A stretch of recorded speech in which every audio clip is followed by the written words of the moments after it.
పల్లిపాడులోని diet కళాశాల భవన నిర్మాణానికి ఎమ్మెల్యే వేమిరెడ్డి ప్రశాంతిరెడ్డి శంకుస్థాపన. నెల్లూరు జిల్లా ఇందుకూరుపేట మండలం పల్లిపాడు గ్రామంలో ప్రభుత్వ ఉపాధ్యాయ శిక్షణ సంస్థ డైట్ నూతన భవన నిర్మాణానికి కోవూరు ఎమ్మెల్యే వేమిరెడ్డి ప్రశాంతిరెడ్డి బుధవారం ఘనంగా శంకుస్థాపన చేశారు. స్థానిక నాయకులు, అధికారులతో కలిసి ఆమె ప్రత్యేక పూజలు నిర్వహించి శిలాఫలకాన్ని ఆవిష్కరించారు. ఈ సందర్భంగా ఎమ్మెల్యే మాట్లాడుతూ, కాబోయే ఉపాధ్యాయులను తీర్చిదిద్దే డైట్ కళాశాలకు సొంత భవనం, ఆధునిక వసతులు ఉండటం ఎంతో అవసరమని పేర్కొన్నారు. విద్యార్థులకు మెరుగైన వసతులు కల్పించాలన్న లక్ష్యంతోనే ఈ నూతన భవన నిర్మాణాన్ని చేపట్టినట్లు తెలిపారు.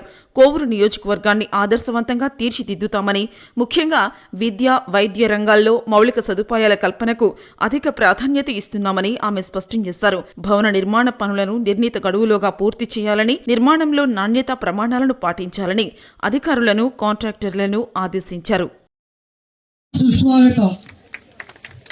అదేవిధంగా ఇక్కడికి మన యొక్క శాసనసభ్యురాలికి మనందరం కలిసి ఇచ్చేటువంటి లేకుండా అభివృద్ధి పదంలో ఏ పని మనకు కావాల్సిన రోజుల్లోనే గట్టిగా చప్పట్లు కొట్టి అభినందించాలి.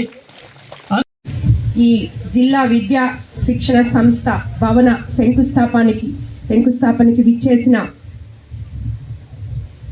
ఇక్కడికి అధికారులకి, అలాగే ఇందుకూరుపేట నాయకులకి, తెలుగుదేశం కార్యకర్తలకి, కూటమి కార్యకర్తలకి, అలాగే ఇక్కడున్న టీచర్స్కి, అందరికీ కూడా నాయకులకి ధన్యవాదాలు తెలుపుకుంటున్నాను.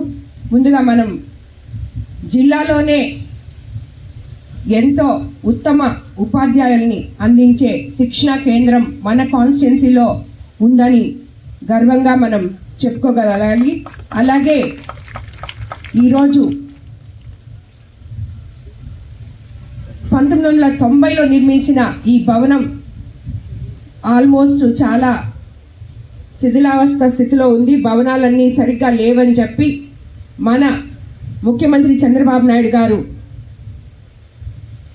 ఏదైతే ఒకవైపు సంక్షేమము, అభివృద్ధి రెండిటికి సమపాళల్లో శ్రీకారం చుట్టారో, అన్నిటికన్నా ముఖ్యంగా మన విద్యాశాఖ మంత్రి విద్యా వ్యవస్థకి సంస్కరణ చుట్టారో, వాటిల్లో భాగంగా